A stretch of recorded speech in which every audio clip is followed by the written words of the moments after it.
bahwa hidup ini berbicara tentang kerendahan hati.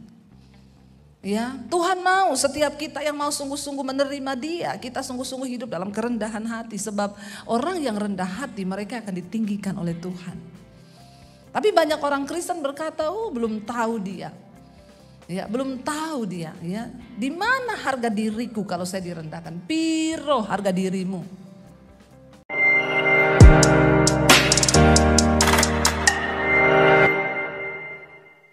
Iya, saudara, kita ada di dalam bulan-bulan memperingati Natal ya.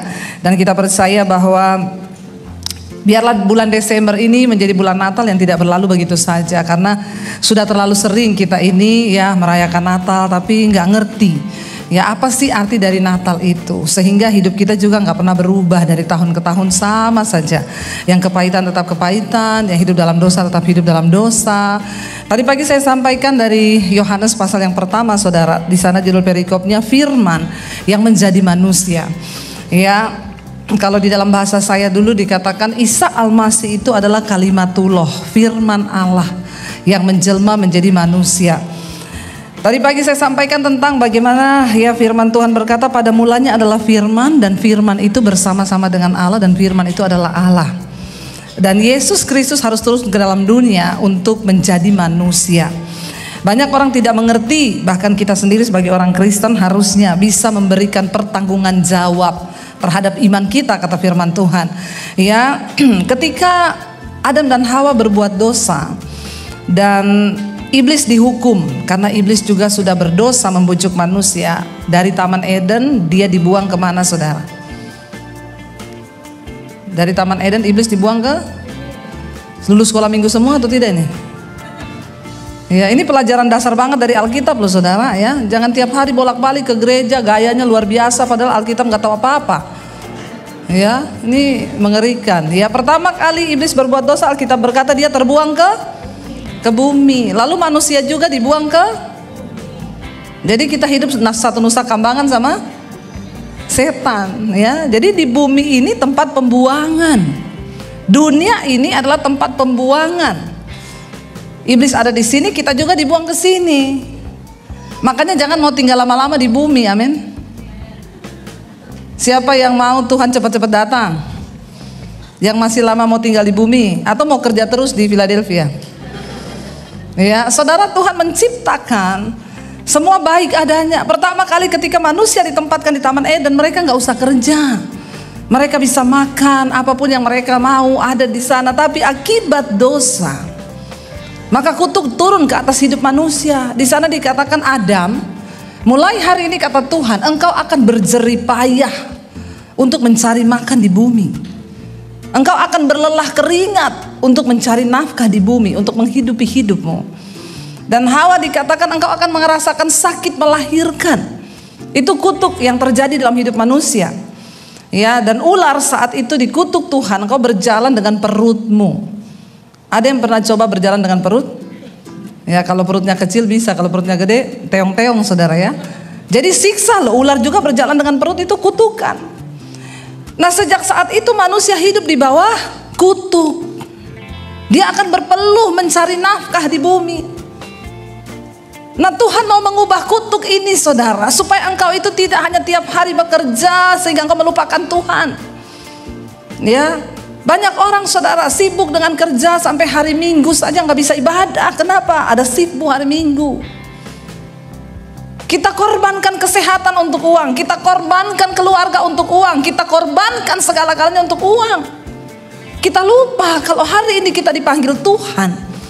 Untuk apa itu semua? Coba lihat kanan kiri, mau tanya, kira-kira kamu mati kapan ya? Enggak apa-apa, ngomong aja. Biar membuat kita tersentak dan kaget bahwa kita nggak akan terus hidup. Ada yang namanya kematian di depan kita. Kalau engkau menjadi orang yang diperbudak hawa nafsu, terus bekerja dan tidak pernah selesainya, engkau masih hidup dalam kutuk, saudara. Bahkan engkau tidak diberi karunia untuk menikmati.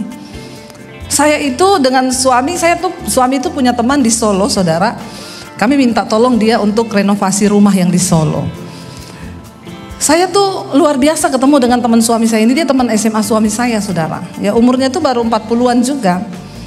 Ketemu, saya bilang, kamu kan kontraktor, pemborong. Kami mau minta tolong untuk renov rumah di Solo. Lalu dia itu, kita ketemu di mall, dia bilang gini, saya tuh sebenarnya sudah tidak mau kerja. Saya kaget. Loh, tapi saya lihat di Instagram kamu renovasi rumah keren-keren itu. Iya Bu, tapi saya tuh sudah ngomong ke Tuhan, umur 40 saya mau berhenti kerja. Saya mau menikmati hidup dan mau melayani Tuhan. Terus saya langsung pertanyaan yang muncul dari mulut saya ini, emang kamu udah kaya banget? Ya iya dong, orang kalau udah mau berhenti kerja berarti kan udah kaya banget kan. Dia udah simpan depositnya. Dia bilang, saya ini hidup dengan istri saya, anak kami cuma 1 Bu. Saya sudah punya tabungan yang menurut saya itu akan cukup untuk kami pakai hidup, dan anak saya 1 udah punya rumah, udah punya semuanya, dan saya mau stop untuk saya mau melayani Tuhan dan saya mau menikmati hidup saya dengan keluarga. Saya tuh waktu pulang, lalu tapi saya bujuk-bujukin dia. Ya saya bilang kalau Tuhan masih kasih kesehatan sebenarnya nggak apa-apa lah kamu kerjakan, kamu nggak ngoyo. Nggak apa-apa, yang penting jangan ngoyo. Yang salah itu kalau kamu ngoyo loh.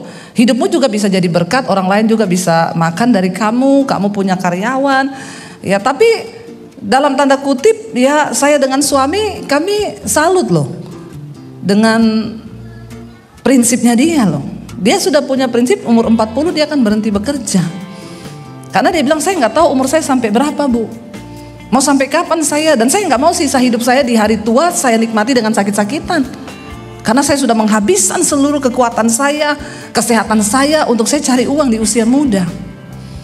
Ya, saya ketemu beberapa orang di sini juga saya tanya, ada yang bilang gini, saya sih pengen hari tua di Indonesia Bu.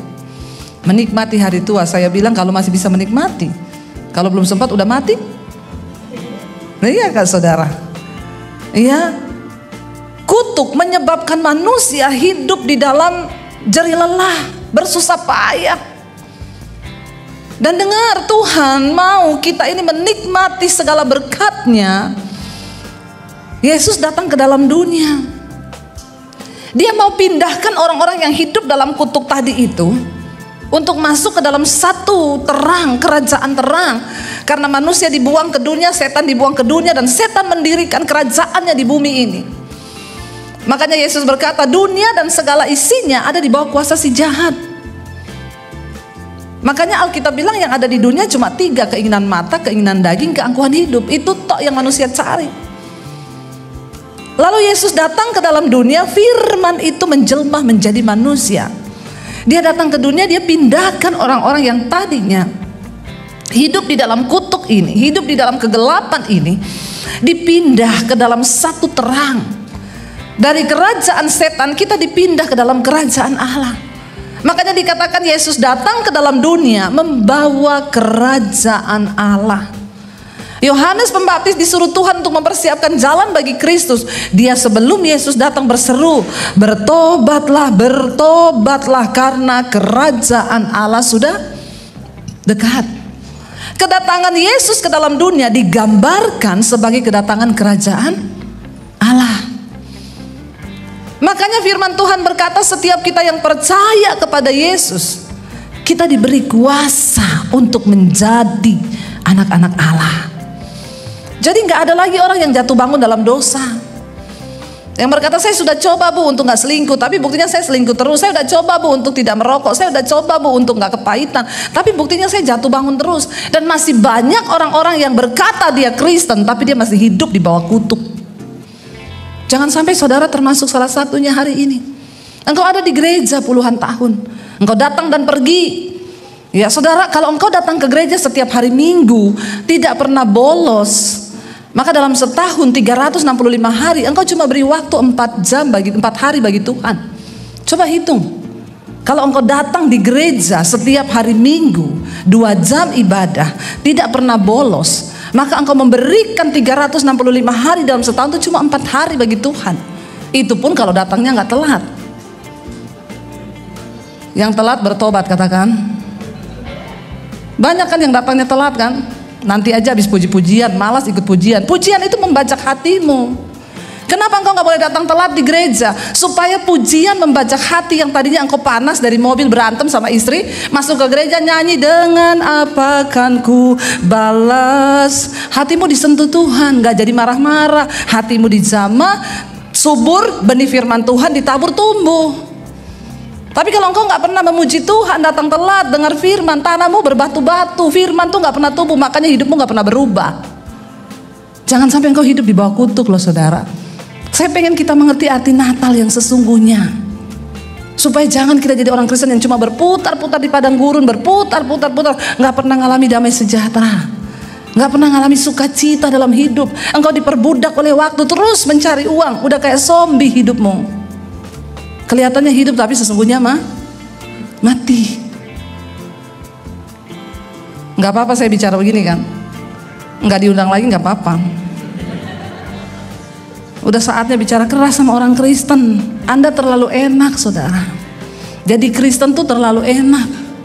Di China orang mau beribadah setengah mati. Orang mau ibadah itu susahnya minta ampun. Ya, mereka untuk beribadah saja harus sembunyi-sembunyi.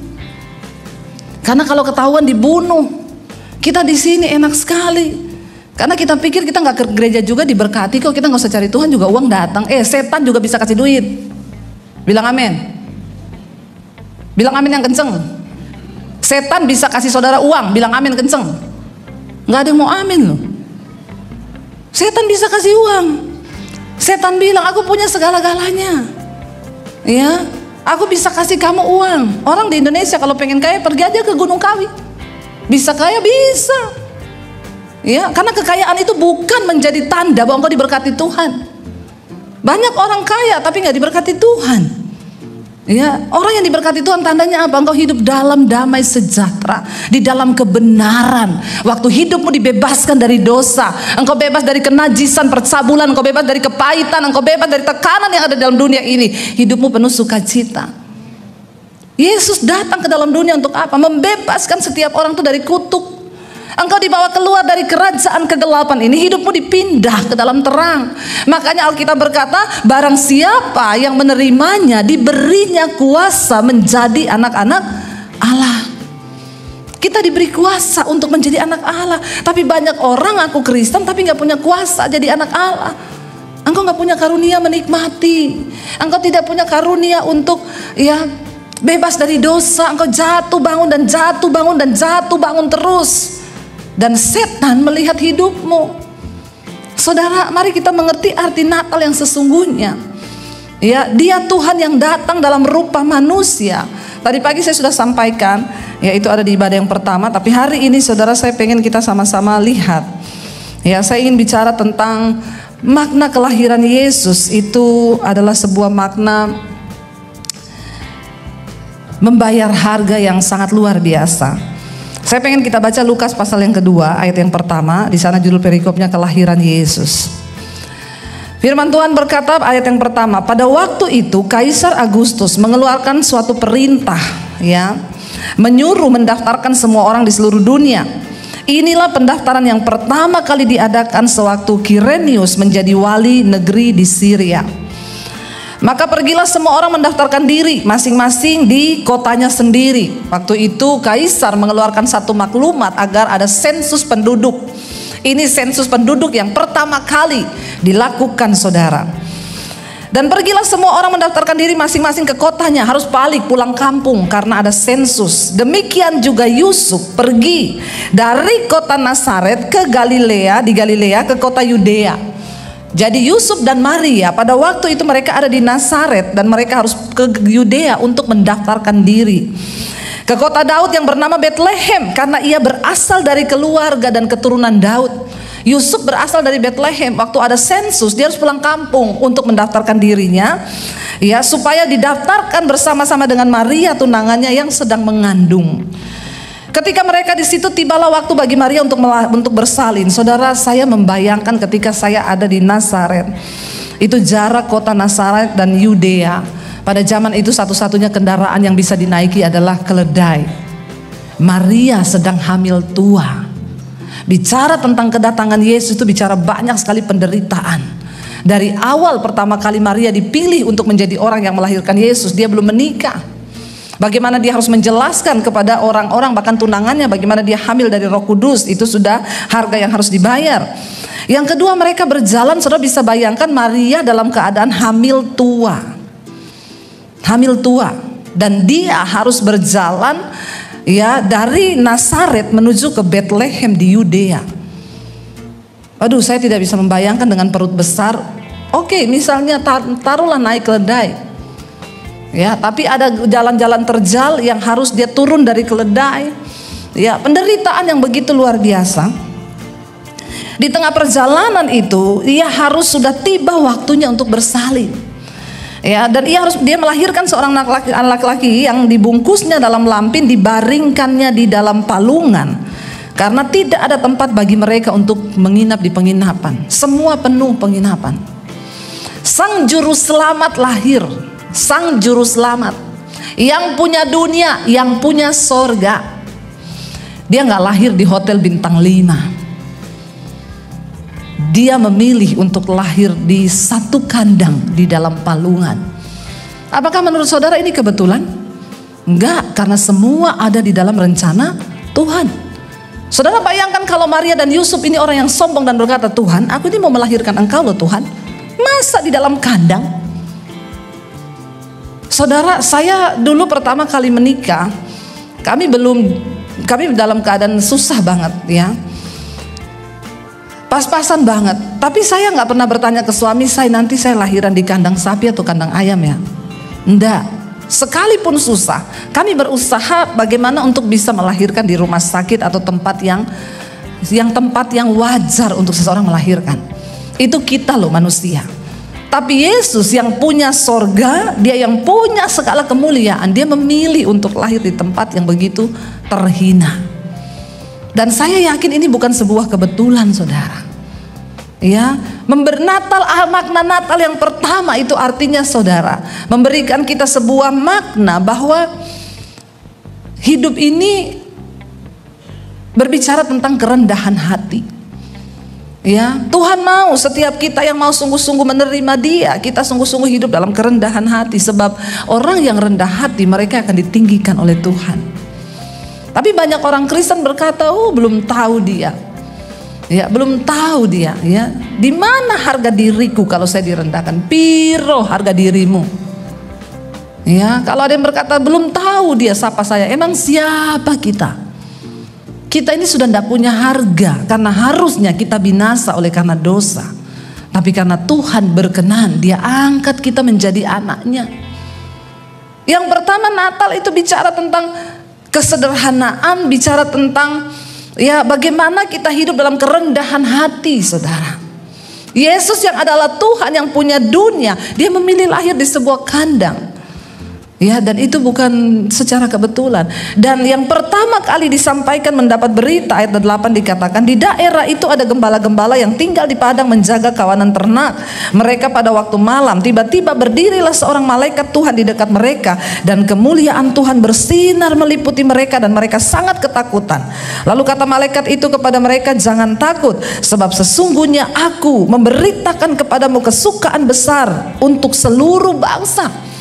Berita tentang kedatangan Yesus, kelahiran Kristus yang pertama kali itu diberitakan bukan pada konglomerat, bukan pada orang-orang yang terhormat, tetapi pada orang-orang yang menurut ukuran manusia tidak masuk hitungan, para gembala. Tidak main-main yang datang menyampaikan itu, malaikat sendiri. Malaikat sendiri yang datang dan berkata kepada mereka, jangan takut.